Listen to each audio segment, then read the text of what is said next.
Hi guys, I hope you are all staying healthy and enjoying this course so far. Today we're going to talk about one of my favorite topics, stress. What stress is and how we can better manage it. So after going through this PowerPoint, you guys will hopefully have learned lots of things.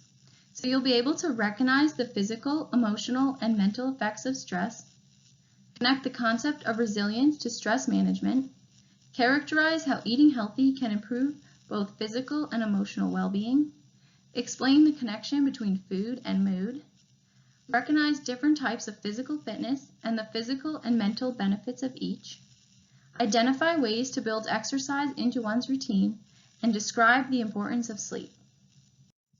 So before we get started, let's just go over our assignments really quick. So the first thing you guys should do is take this stress test that's going to be found on D2L. This should probably be done before you go through the PowerPoint. So if you haven't taken the test, pause, go back, and then return.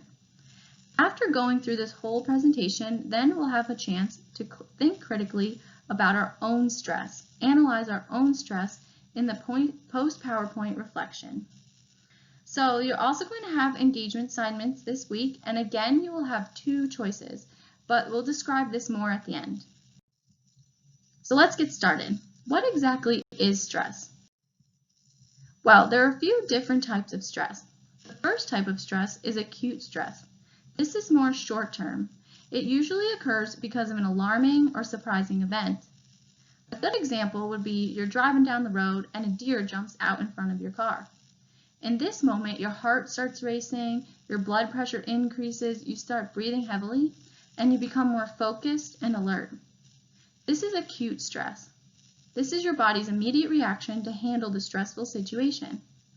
Oftentimes, our body is able to relax on its own with this type of stress. The stressful feeling goes away when the event is over. So another good example would be maybe you're riding a roller coaster, and as you get closer and closer to the top, you start getting stressed out about coming back down. Your heart starts racing, you start to feel nervous, but then you reach the top and go back down, and the ride's over. After the ride, you're able to relax and you don't feel stressed anymore. Because this event almost corrects itself on its own and doesn't last very long, it doesn't have very many long-term effects. Although the next type of stress, episodic stress, things start to get a little bit more serious. So episodic stress is just like it sounds. They're episodes. It's frequent episodes of acute stress. Sometimes they're almost constant. This makes us feel like we are in crisis mode because our body is always worked up. Our heart might always be racing, or we might always be anticipating the next stressful event. This makes us feel worried, more alert, just always hyped up. This is when our body starts to have more problems with stress. We might start having more long-term problems like headaches. The next type of stress is chronic stress. This is also a form of long-term stress. But unlike the first two, this type of stress isn't very exciting. It's a very dull and irritable type of stress. It's the type of stress that becomes almost part of our everyday life. It makes it really hard to manage because we almost get used to it. This type of stress makes us feel lousy. It makes us feel tired, irritable. It makes us hard to get motivated to deal with the stress because we're just so over it. A good example of this kind of stress is you're stuck in a job and this job just causes you stress all the time and you can't get out of it. This is why it has more serious effects, more long-term problems, because the stress just doesn't go away. Stress like this can increase our chances of having more serious disorders like cardiovascular disease, anxiety, or even depression. Now, stress can be positive, eustress, or negative, de-stress. So eustress would be planning a wedding, starting a new job that you're excited about, whereas negative stress would be more like, your grades are troubling you, you're in a job that you don't like. So as you can see, there are lots of different things that could be going on. So how do these stress make us feel? Well, stress can have a lot of physical effects on our body. And this diagram does a really good job showing the short-term effects that can lead to long-term problems. I really encourage you guys to take a moment to pause the presentation and look this over. So if we break it down between body systems, So for your central nervous system, your cardiovascular system, your respiratory system, your circulatory system, these are all responsible for what is called your fight or flight response. When we have an alarming and stressful situation, our body goes into this response. It causes our heart rate to increase, our blood pressure to increase, we become more attentive, more focused. But if we have long-term stress or more frequent stress, this fight or flight mode doesn't turn off. Our body is constantly producing endorphins like adrenaline and cortisol to help us respond to this stressful event. But this can also start to take a toll on our body. It can have a strain on our heart and on our blood pressure, which can increase our risk of heart attack and stroke. It also has an effect on our muscles. So when we get really stressed out, our muscles actually tense up. But over time, if we don't have a chance to relax, our muscles stay tense. This can lead to long-term headaches like tension headaches or migraines. It can also start causing body aches and pains. Stress can also have an effect on our digestive system. So there's two things happening here. The first thing is your body is producing insulin to give you energy, but over time producing too much insulin can increase our risk of type 2 diabetes. Also, when we get stressed out, it starts to have an effect on our stomach. It causes our stomach to produce more stomach acid. This can lead to frequent heartburn or even something more serious like stomach ulcers. And over time, your immune system gets overactivated because of stress. Your body almost starts to get tired out. This weakens our immune system. It makes it easier for us to get sick and harder for us to get better. So as you can see, stress can just cause all sorts of problems. Stress can also have an effect on our mental and emotional state. This is due to the cause and effect relationship. So sometimes stress might cause us to feel worried or anxious. And then there's other times where our already anxiety disorder or depression cause us to feel stressed. So for the first example, let's say that you have a test coming up. You might not always get stressed out about tests, but for this particular test, you're really worried. You're having a hard time finding time to study, or maybe having difficulty remembering the information. This is causing you to get stressed out about the test. It's giving you testing anxiety and worried. In this case, the stressful event is causing you to worry. Another option would be maybe you have an anxiety disorder. And part of managing your anxiety disorder is taking medication or going to lots of appointments. And this stresses you out. In this case, having anxiety or depression is causing you the stress. As you can see, it's really hard to distinguish all of this. It's almost like a never-ending cycle. It's hard to know where stress starts, where stress ends, what's causing what. That's why it's perfectly normal to be overwhelmed by stress. It's very confusing. Overall, it'll just affect our mental and emotional state by causing us to feel irritable, worried, lonely. This might cause us to feel dread.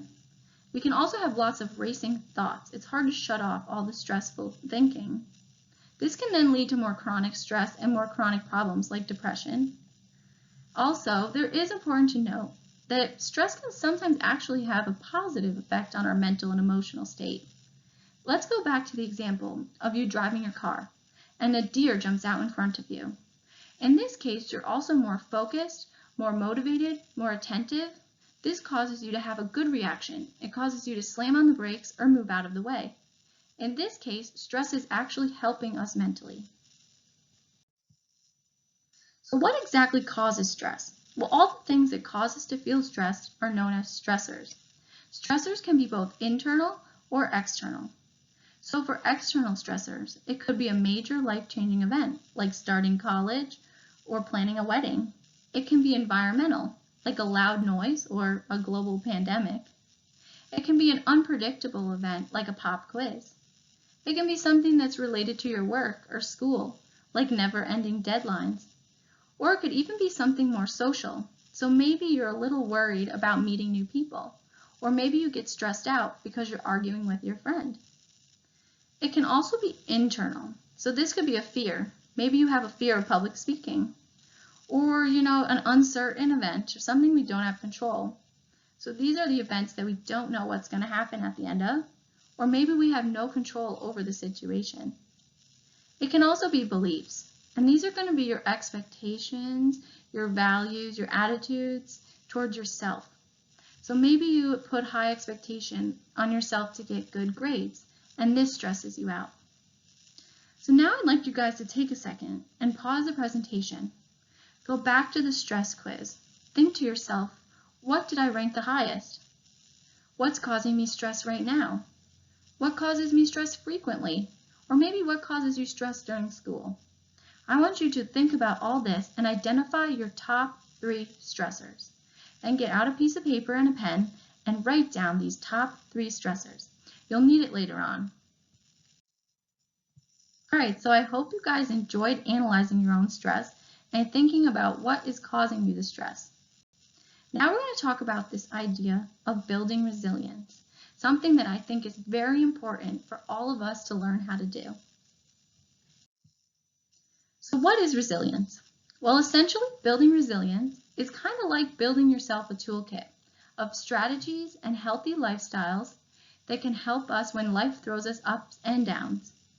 When we build resilience, we build strength, we learn flexibility, and we learn how to bounce back when life throws us a stressful event. And this is a really cool, cute little video that goes into resilience. It'll teach you a little bit more about what exactly it is. So I'd like you guys to pause the presentation and copy and paste this link. Check it out. So I hope you guys enjoyed that video and have a better idea of what resilience is. Now we're going to talk about how we can build resilience and manage stress using a healthy lifestyle. So the first thing we can do to have a healthy lifestyle is eat healthy. Now we all might already know that eating healthy gives us energy and helps prevent disease, but it can also affect how we feel and how we manage our stress. This is because food can actually affect our mood. What we eat can affect how we feel. So this is another video that I'd like you guys to watch. It's going to go into a little more detail about food and our mood and just summarize all the things we're about to learn. So I hope you guys enjoyed that video. It's actually from a mental health charity in the UK. They have lots of cool YouTube videos, resources, so I really encourage you guys to check it out. Again, that's called Mind UK. So now the first thing we can do to eat healthy is to eat regularly. So what does this mean? Well, when we eat regularly, we can help keep our blood sugar levels steady.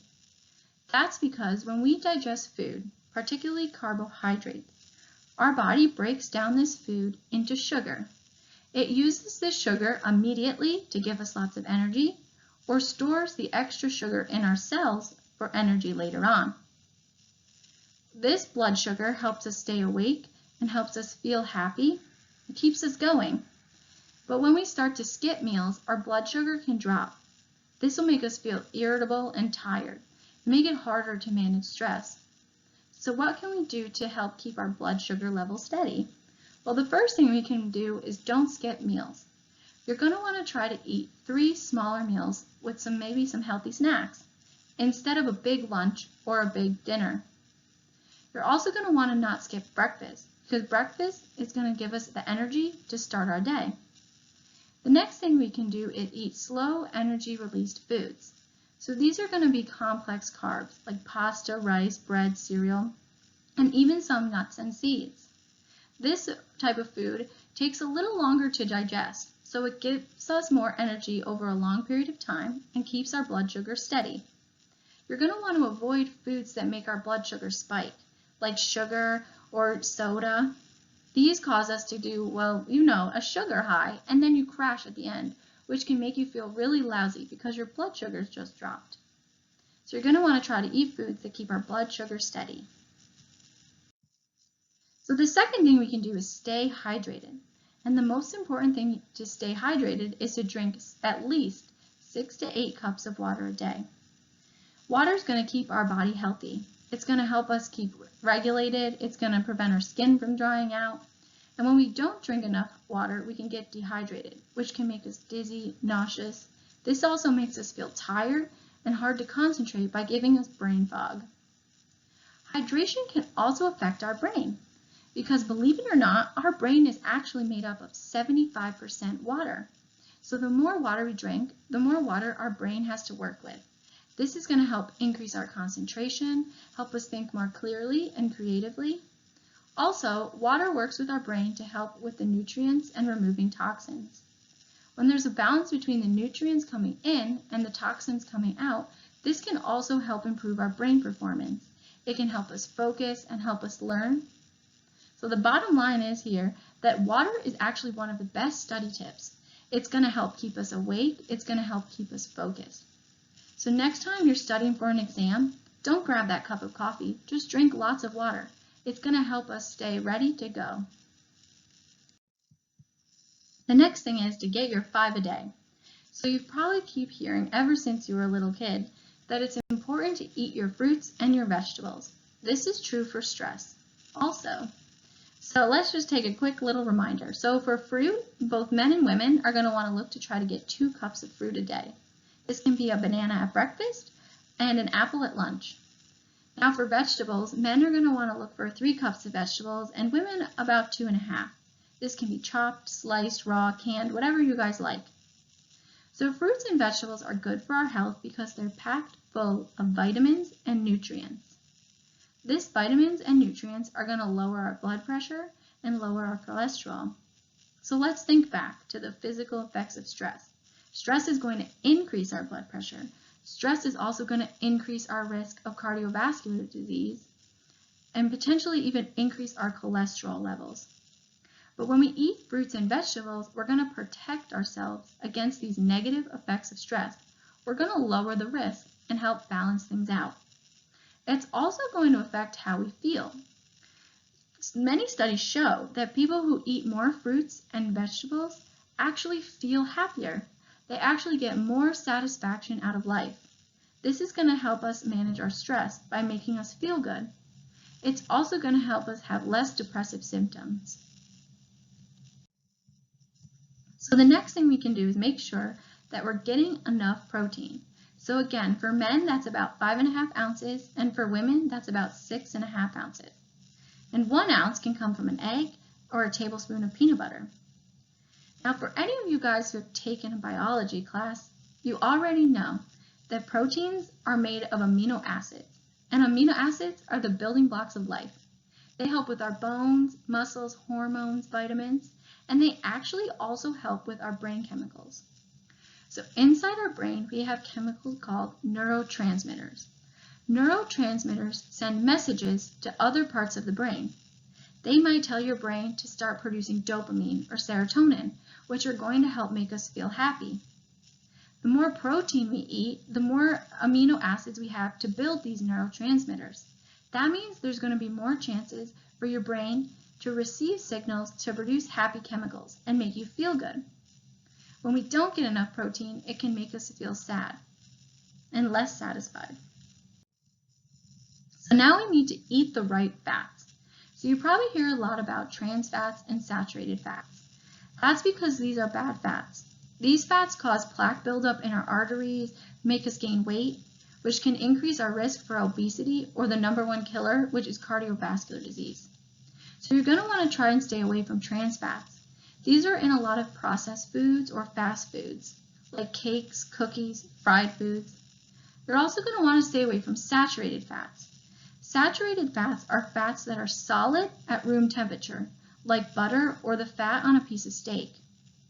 Some fats are actually good for us, like unsaturated fats, or foods that are high in omega-3. These are the ones you're really going to want to look for, because omega-3 can help improve our mood. It can help us feel less depressed because it reacts positively with the chemicals in our brain. And if we feel less depressed, we're going to feel happier and it's going to be easier to manage our stress. So what exactly should you eat then? Well, some foods that are high in omega-3 include oily fish like tuna or salmon, low-fat milk, eggs, walnuts, and even some green leafy vegetables like spinach. So the next thing we can do is manage our caffeine intake. Caffeine is actually a stimulant drug. That's why it keeps us awake and focused. Now, if you take caffeine in the recommended dosage of 400 milligrams or less, chances are it's going to be relatively safe. It's actually going to help you out. It's going to keep you more awake, more focused, alert, speed up our reactions. But it's when we start to take in too much caffeine that it can become a problem. And as you can see from this chart, that's much easier than we think. One 20-ounce Starbucks coffee already puts you over your daily limit. Why is caffeine bad? Well, caffeine can make us more restless, more irritable. This can make it harder to sleep or harder to sit still and focus in class. It can also increase our heartbeat. So if you think about it, stress is already doing this to us, right? Stress is racing our thoughts at night and making it hard to fall asleep. Stress might be making us anxious and worried, which is making it hard to sit still. And chances are sometimes stress is also increasing our blood pressure and heart rate. So caffeine's just going to make stress make us feel even worse and harder to manage.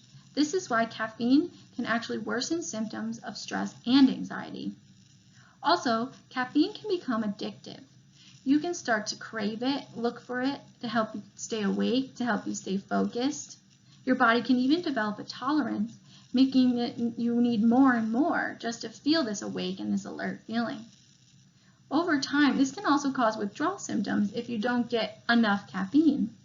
So think about it. I'm sure you've heard people say, oh, I really need that cup of coffee, or I'm just going to feel so tired. Or maybe you know someone who gets headaches when they don't have enough coffee. These are actually symptoms of withdrawal. And again, they can make it harder for us to manage stress and just even function in everyday life. So don't forget, instead of coffee, just go for water. So now the next thing we can talk about is looking after our gut. So again, let's think back to how stress makes us feel. So we know that stress is going to mess with our stomach. It's going to cause us to produce more stomach acid. This can actually slow down and speed up digestion. It can actually cause an imbalance of the gut microbiome. So what exactly is the gut microbiome? Well, inside your gut, you have both good and bad bacteria. And in order to stay healthy and not feel sick, you actually need to have a balance between the good and bad bacteria. And stress messes this all up. So we need to protect our gut from stress. We need to eat foods that are going to keep this balanced. So how can we do that? Well, number one is just eat a well-balanced, healthy diet. So that means just following all the things that we've already talked about. The next thing we can do is try to eat high fiber foods, so like spinach, whole grain toast. You also can try probiotics and prebiotics. So probiotics actually have live bacteria in them. They have this gut bacteria inside, so when you drink it, you're adding more good bacteria. They also include yogurt. There's some yogurts that even are more specific to probiotics, like kefir, and some other drinks, as you can see from this image. And then there's prebiotics. So prebiotics don't actually have live bacteria in them, but they feed the bacteria in our stomach. So they're going to help with the good bacteria that's already there. And this is like bananas, oatmeal, honey, almonds. So as you can see from this image, breakfast is a great time to get these good, healthy gut foods. You can have whole grain oatmeal, add in some probiotic yogurt, honey. It's also important to note, though, that if we're going to have drastic changes to our diet, especially when it comes to these gut foods, good gut foods, you're going to want to check with your doctor first, because sometimes certain medications, like antidepressants, can have negative reactions with certain foods. So if you're taking medication, make sure to check with your doctor before you change your diet. So now let's bring this all together. Here are some examples of some foods that work towards all the things that we talked about: oranges, spinach, oatmeal, tuna, walnuts. And then you can put these good mood foods together to make mind meals, meals that are going to help our mood and our mind. So now that we've gone through all of this, I really encourage you guys to pause the presentation, go back, skim over the slides, think about the foods we've talked about, think about things that you like eating, and make yourself a list. Make yourself a list of some good mood foods that you can find in the dining hall or keep in your mini fridge. It would also help you out with one of the options for your engagement assignment later on. So I hope you guys were able to think of some good mood foods that you already enjoy, or maybe some new ones that you'd like to try. Now we're going to talk about the second healthy lifestyle tip, physical activity. So just a quick reminder, for adults, the recommended levels of physical activity is about 150 minutes a week of moderate intensity aerobic activity. And this can be broken up into 30-minute exercises for 5 days a week, or more intense, harder workouts for 75 minutes twice a week. It's also important that we add in some muscle strengthening activity twice a week. So what exactly does this mean? Well, aerobic exercises also might be referred to as cardio workouts. These work your large muscles, such as your arms and your legs.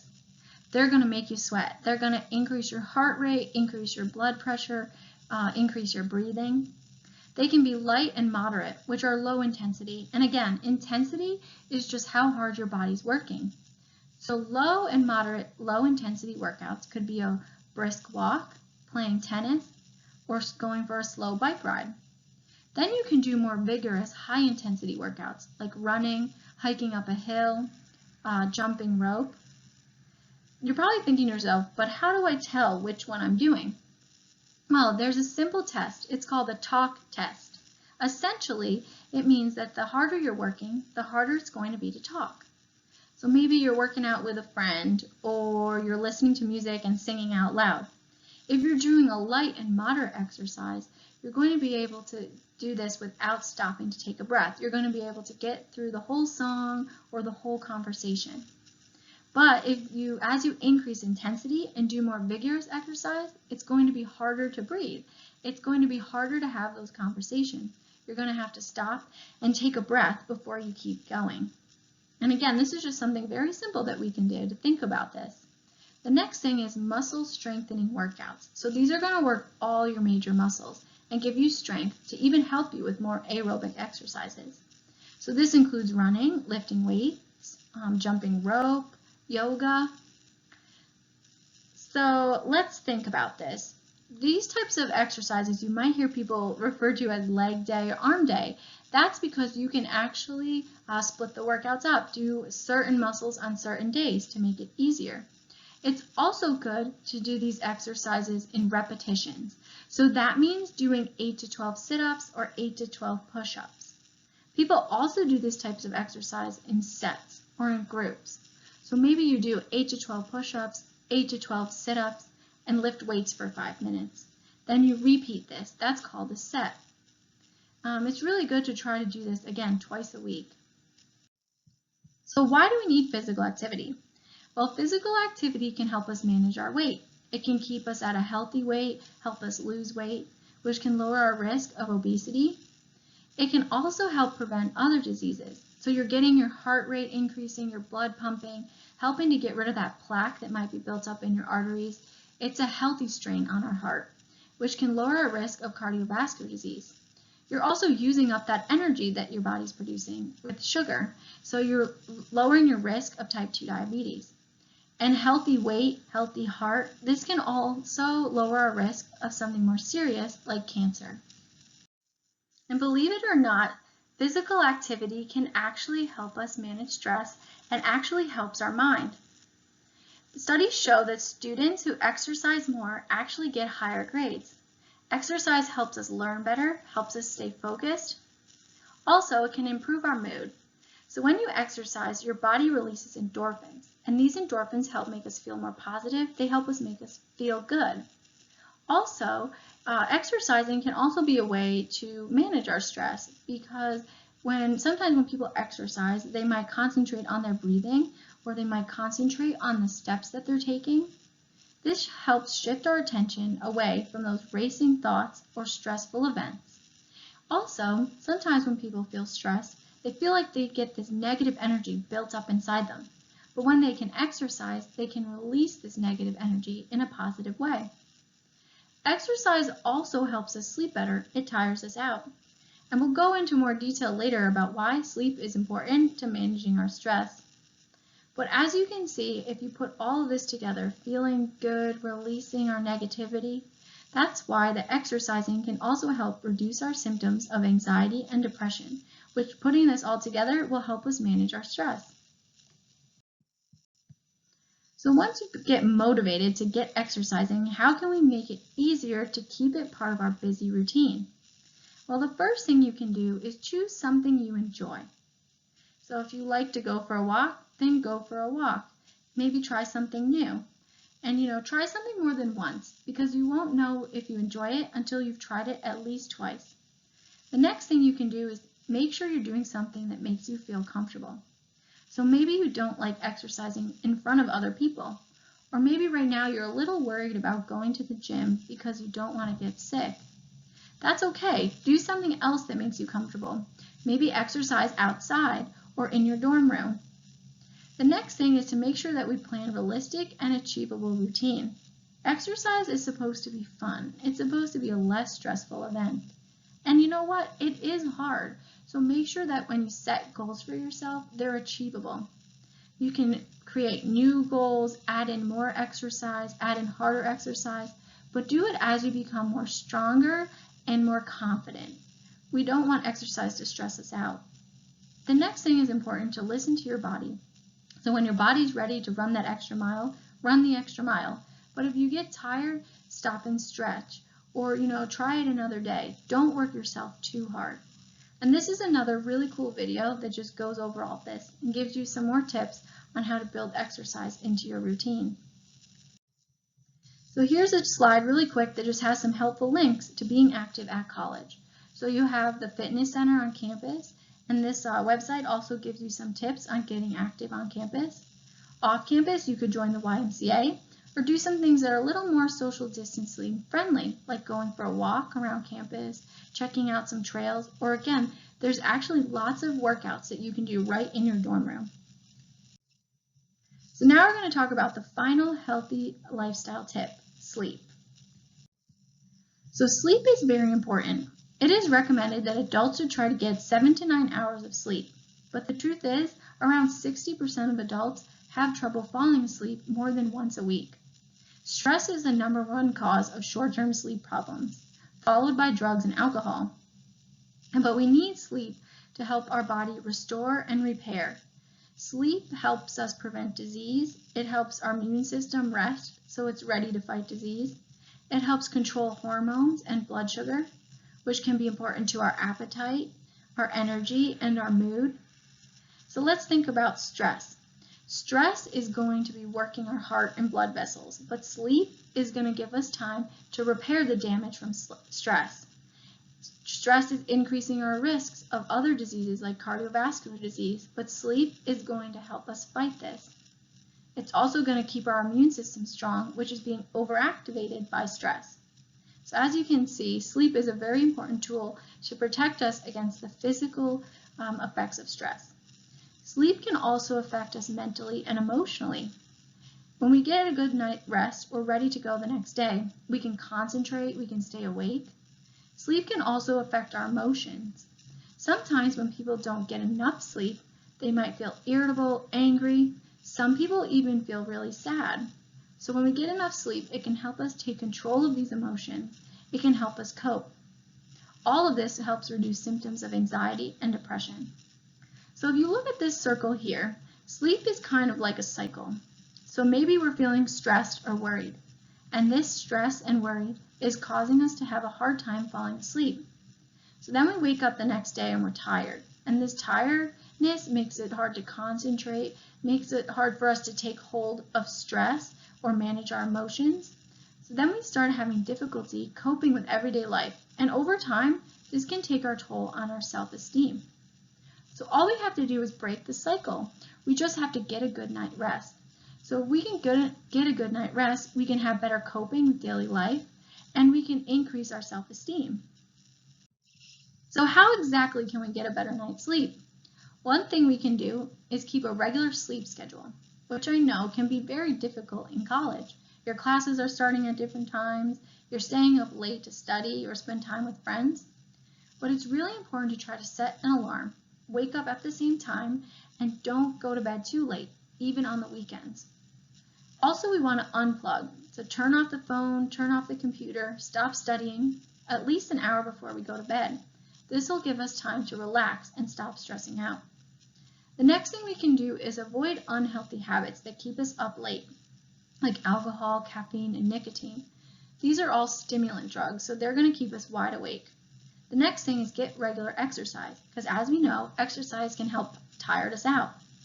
But it's important not to exercise too close to bed, because this can actually have an opposite effect and give us more energy and make it harder to fall asleep. So what are some additional healthy habits? Well, taking care of yourself is also very important to a healthy lifestyle. So you can practice relaxation. There's also lots of apps out there that can help you, or you can practice what is called mindfulness. Mindfulness is essentially shifting our attention away from those negative thoughts, the racing thoughts, and focusing on the world around us and on our emotions. This diagram here shows a really good examples of some mindfulness that we can do every day to help us relax. The next thing we're going to want to do is build connections. Join a club to meet new people or connect with old friends. Having these connections will help us manage our stress. It'll also help us do things that we enjoy. Grab a buddy, go for a walk, or maybe work together to cook one of these mind meals. Another thing we can do is actually connect with nature. There's lots of studies being done now that show that people who spend more time outside get more satisfaction out of life. It can be a tool to help us manage our anxiety, a place to relax, a place to exercise, and it just makes us feel happier. The next thing is to make sure that you're getting help when you need it. This can be a friend or a family member, seeing a counselor on campus, or talking to one of the 50/50 peer health counselors. Studies show that high numbers of students who go and see a counselor find it to be very, very helpful. The next thing is just make sure you keep trying. It takes time for these foods to have an effect on our body. It takes time to get used to a new exercise or sleep routine, so don't give up. Just give it time and keep practicing. The more we do it, the easier it's going to be. So now let's bring it all together. Let's think way back to when we talked about building resilience. Well, we've just added a few tools that we can put in our resilience toolkit. Eating healthy, exercising, getting enough sleep. Next time your stress says, hey, I'm going to make you sick to your stomach, you can say, nope, that's okay. I had a probiotic today. Or maybe you have a pop quiz, or you find out you have a test on Friday and you're not ready for it. Instead of letting this stress you out, you can say, nope, that's not going to stress me out because I'm going to get a good night's sleep. Or I'm already exercising all the time, so I have less stress. See, you're building strategies and toolkits that help you bounce back when life throws you unexpected things or when you have chronic stress. And this is another really cute video. I would really encourage you guys to watch it. It does a good job summing this all up and teaching us more skills of resilience. So now that we've gone through the whole presentation, let's take a look at our assignments again. So now you guys are going to have an opportunity to analyze your stress. Think about all the stuff that we've talked about. So the first thing you're going to do is take that stress test if you have not done so. Then look back at the 3 stressors that you identified earlier. We're going to think about how they make us feel, physically, mentally, emotionally, and write those thoughts down. It can be a few adjectives or sentences, however you feel that you would like to express this. Then we're going to put it all together. We're going to look at what's causing us stress and how it's making us feel, and we're going to take the strategies that we've learned and identify at least 3 healthy habits that we can incorporate into our lifestyle to help us better manage these stressors. Now for your engagement assignments, again, you're going to have 2 options. So the first option has to do with these good mood foods. You're going to develop 2 recipes, one snack and one mind meal, so a breakfast, lunch, or dinner that incorporates all of these or some of these good mood foods. Try to think critically about what somebody could eat on campus. And then you're going to share this recipe with the rest of your classmates on D2L. For those of you who want to get even more creative and earn some bonus points, turn your recipe into a quick video. It can be a TikTok style video, an animation, or even you showing off your cooking skills in a cooking video. But it has to make sure it can be used on our Instagram or YouTube page. The next option is to look at sleep hygiene, which is essentially sleep tips to help us sleep better. And check out these two websites for examples and explanations. You're then going to create your own sleep hygiene checklist. So that means you're going to identify 3 to 5 things that you're going to incorporate into your sleep routine to help you have a better night's rest. You're going to then share them with your classmates and get the conversation going. You need to comment on at least one other classmate's post. This can be another suggestion for another tip, or maybe you want to give them, some skills or suggestions on how they can be successful with what they've already chosen. But, that's it, guys. We're at the end of this. I hope you've had an opportunity to learn more about stress, better understand what's stressing you out, and how you can build resilience to combat stress. If you have any questions, don't forget to let your instructors know. Thank you.